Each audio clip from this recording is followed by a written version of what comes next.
Hello everybody, you have tuned in to Eric Jose on Making a Murderer on YouTube. I cover virtually any aspect of making a murderer. I go over the evidence, the documents, the photos. So if you like, stay tuned, and in the future I'll have many more videos besides the one you're about to see.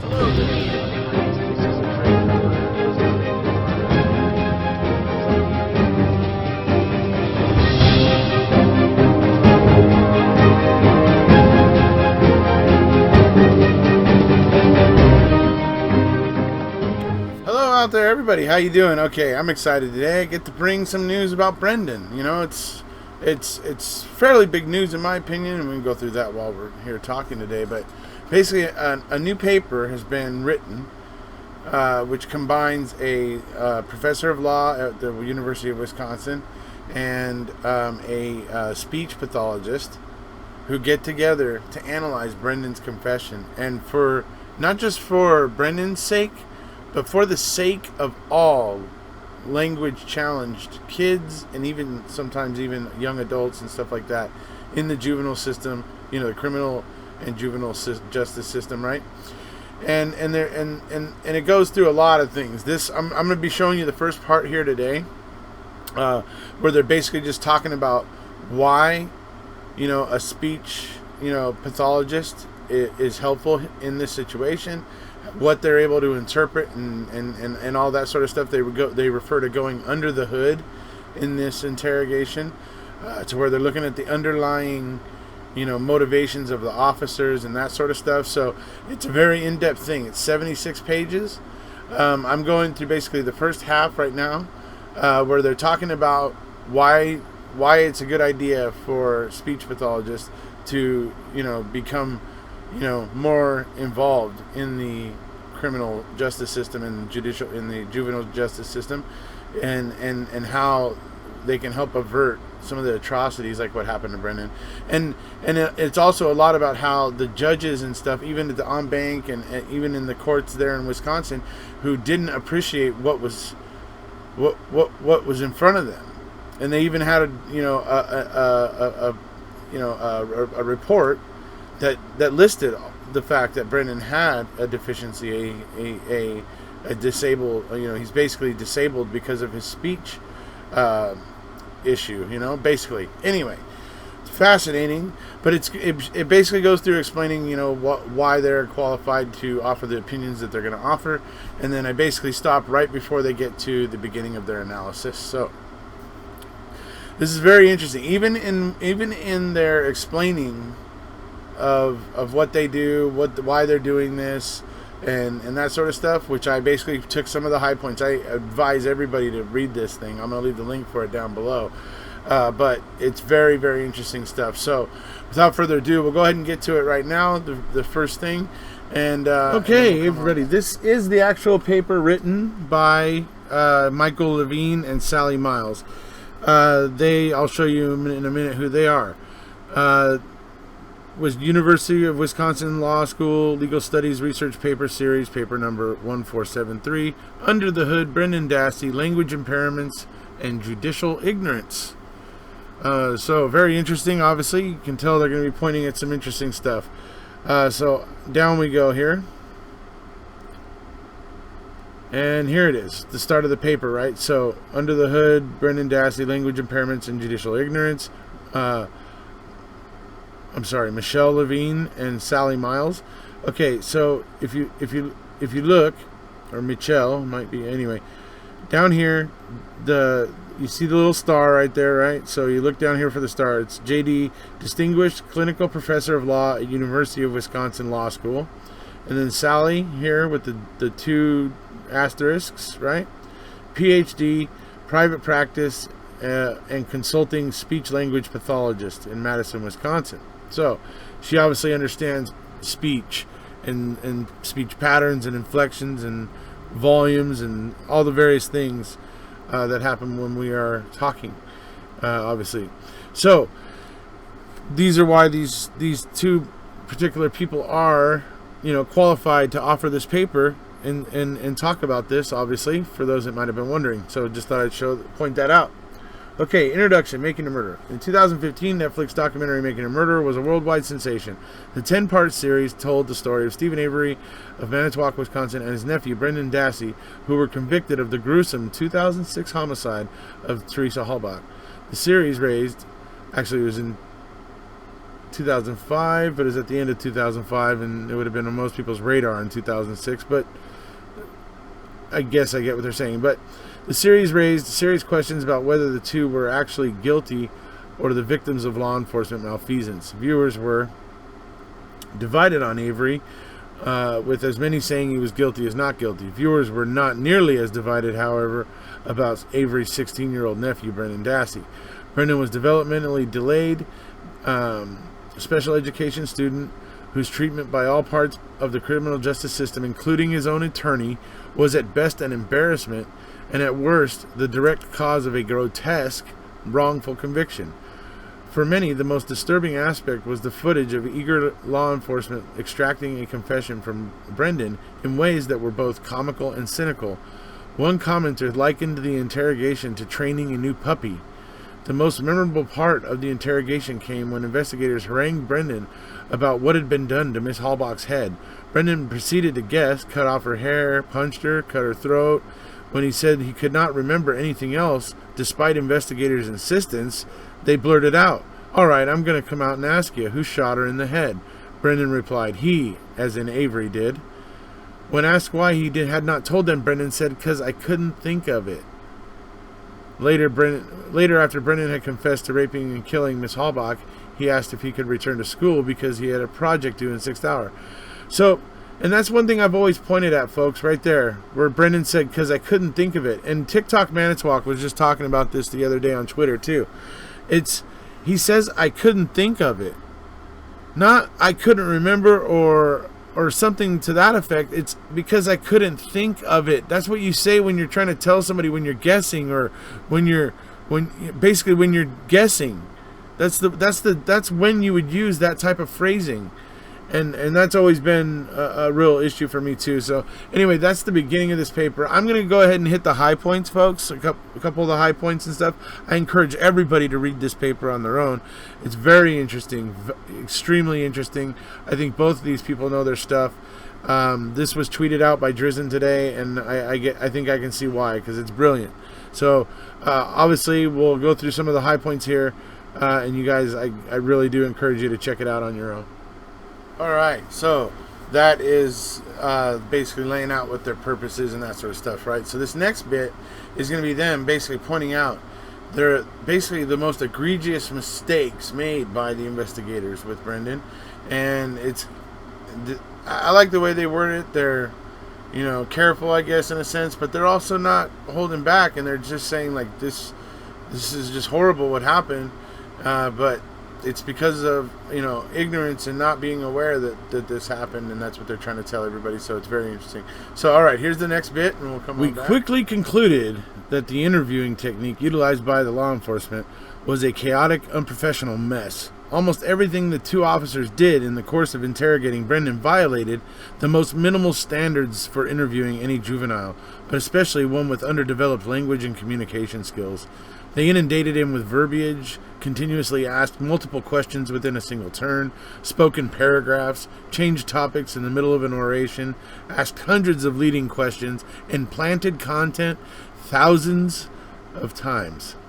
By the time we finished our review, we were, and are, confident that the verbal behavior of law enforcement throughout the interrogation of Brendan, coupled with his poor ability to linguistically cope and his age, made him a prime candidate for unwillingly and unwittingly confessing to a crime he did not commit. Our analysis has little in common with the voluntariness ruling by the trial court. That ruling demonstrated a remarkable ignorance of how humans communicate in general, let alone the special issues presented by someone like Brendan Dassey.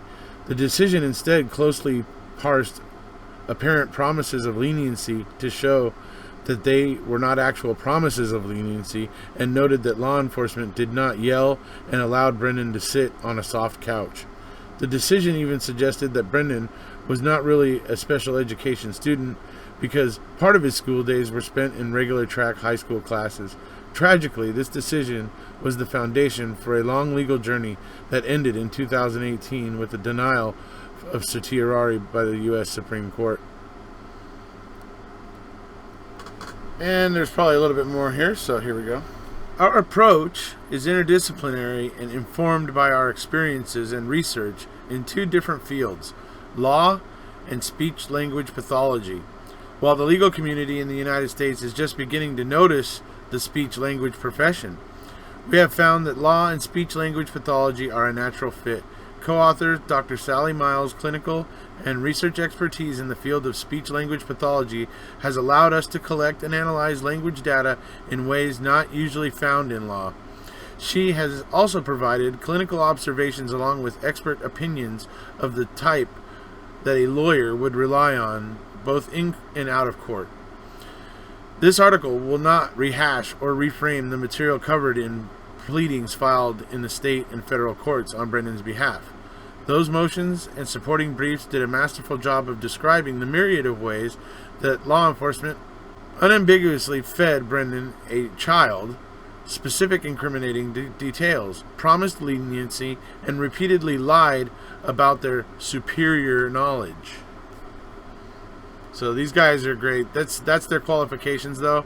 They're, obviously they're combining two different areas here, but certainly in this area with Brendan, analyzing the speech patterns of law enforcement and of Brendan and all that stuff, that all seems very, very relevant to what happened here. So this paper is absolutely brilliant. Like I said, once again, I encourage everybody to take a look at it. Okay, this next part, as part of the build-up where they're trying to explain how a speech language pathologist and a professor of law can come together to point out some insight in this case, Brendan's and others that are like it, and why that is, and why a speech language pathologist, and all that sort of stuff, right?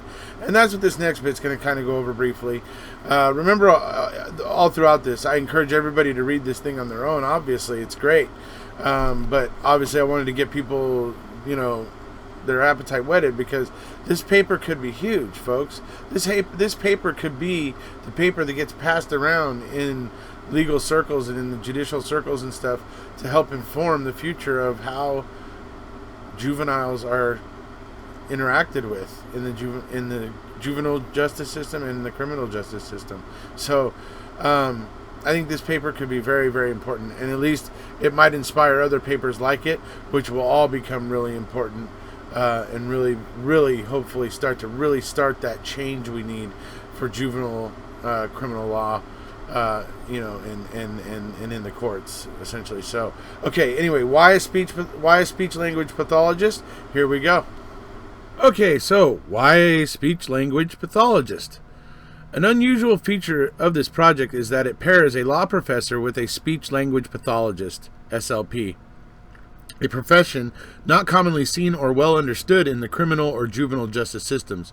While it is fairly well known that SLPs are the professionals who work with children who have difficulties with S's, L's, and R's, or who stutter, people unfamiliar with the field may be surprised at the full breadth of SLP's professional activities, expertise, and services. The full scope of practice includes all aspects of communication across the full lifespan, from infants, toddlers, preschool, school-age children, adolescents, and adults of all ages. Language development and disorders have long been primary areas of expertise for SLPs, and no other profession holds this expertise.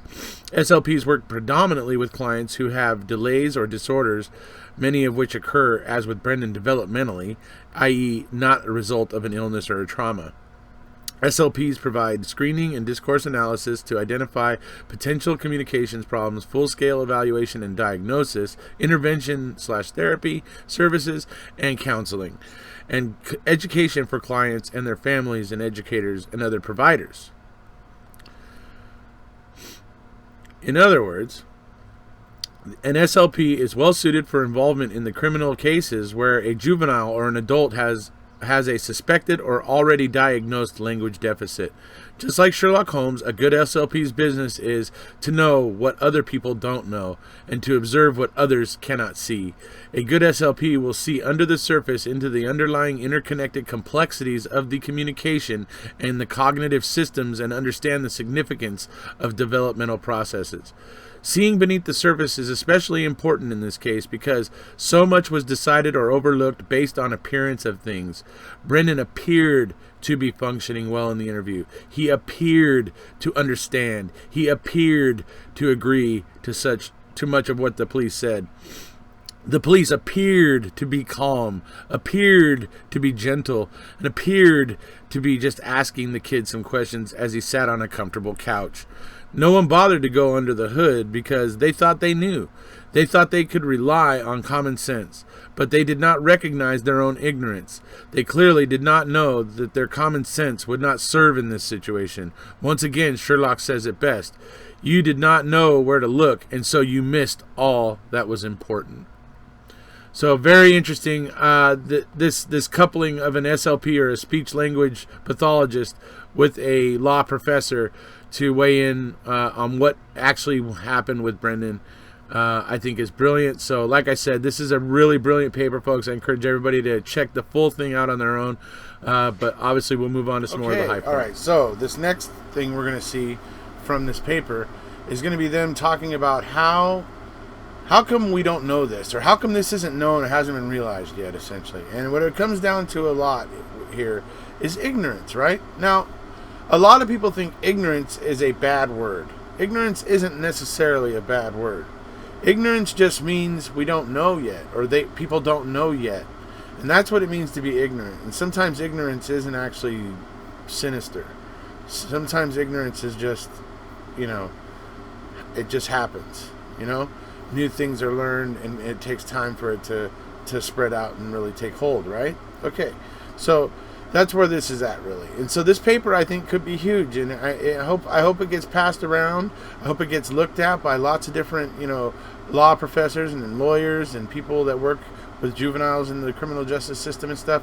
I mean, I hope this thing becomes a big deal, and that people do look at it and realize that a speech language pathologist could bring a lot of illumination to a lot of these cases involving people with, these sort of speech problems and that sort of thing, right?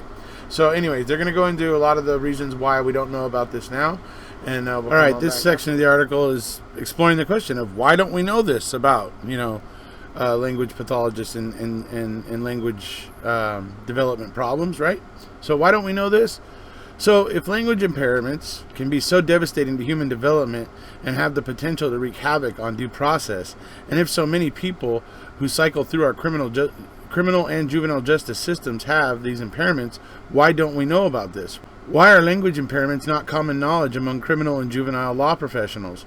And in the context of Brendan's case, why did the police, pretrial counsel, and the judge not know that he suffered from a severe, multifaceted language impairment that reached the level of disability, especially when the documentation of the impairment was right in front of their faces? That, as they say, is the million-dollar question, and is true for so many high-priced questions. And as is true for so many high-priced questions, the answer is complicated. The legal profession is not alone in its ignorance of language impairments.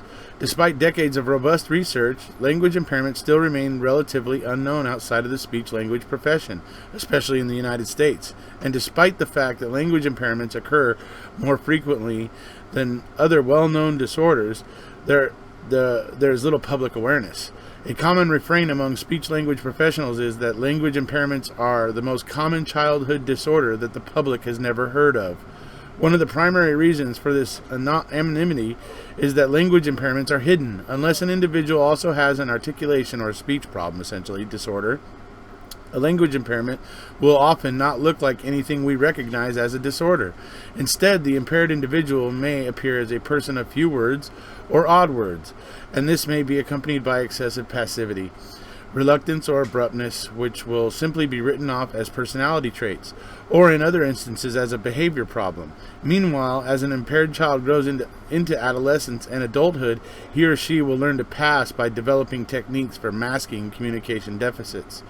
It is also likely that the general public and the legal profession never paid attention to language impairments because we never had to. For most of us, especially the verbal types drawn to law, language simply showed up. Language is, as linguist Noam Chomsky put it, something that happens to you. It's not something you do. But while that may make our lack of awareness understandable, it does not mitigate the harm caused by that ignorance. Okay, so the next bit's going to go into basically just more of what should happen, especially with a kid like Brendan, who has the speech problems and that sort of stuff like he does. Now, they're also pointing out that every single court that this case went in front of had the report from the school or whatever that spoke about this particular problem with Brendan, and it actually, so therefore, was basically diagnosed at that point. So it's like the fact that it was continuously ignored, and it's because ignorance, and that's the big theme of this paper, where they're talking about how people just aren't aware of this, but this is what's going on, right?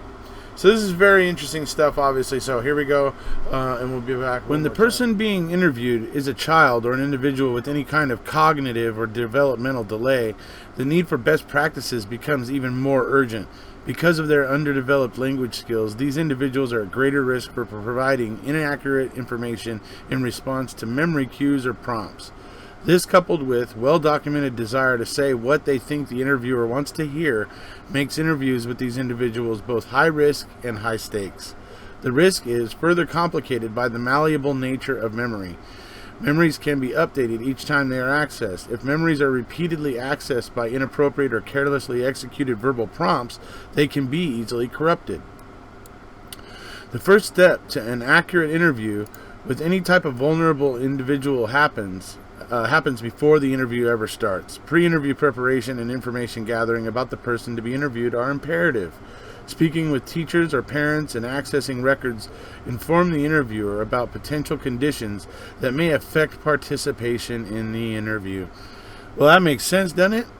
Go out and find out about the person you're going to interview. Make sure that you are using the right, proper interviewing techniques, especially when it's a juvenile, because you're supposed to use special care anyway, right? Anyway, yeah, that makes a lot of sense. This paper is absolutely great. I love it. Okay, so like I said, it's a very interesting paper, folks. And so I've gotten about halfway through it at this point. Before this weekend's over, I'm going to upload part 2, where I go through basically their analysis. So, okay, that's about it for this one. I hope you guys, I love to be able to upload about Brendan. Especially right now, because we're kind of in a limbo with him. So it's nice to be able to have some news to be able to talk about. And this is actually some pretty spectacular news. I'm really, really, really stoked about this, that it's actually a professor from Wisconsin, actually, and a speech language pathologist. Just brilliant. It's brilliant. So I'm going to come at you with part 2 somewhere at some point this weekend. Obviously, I'm wearing the Mammothon tie. You guys can get merchandise like this tie or other Mammothon and other Wrecking Crew merchandise if you want. There's a Zazzle store I'll leave a link for.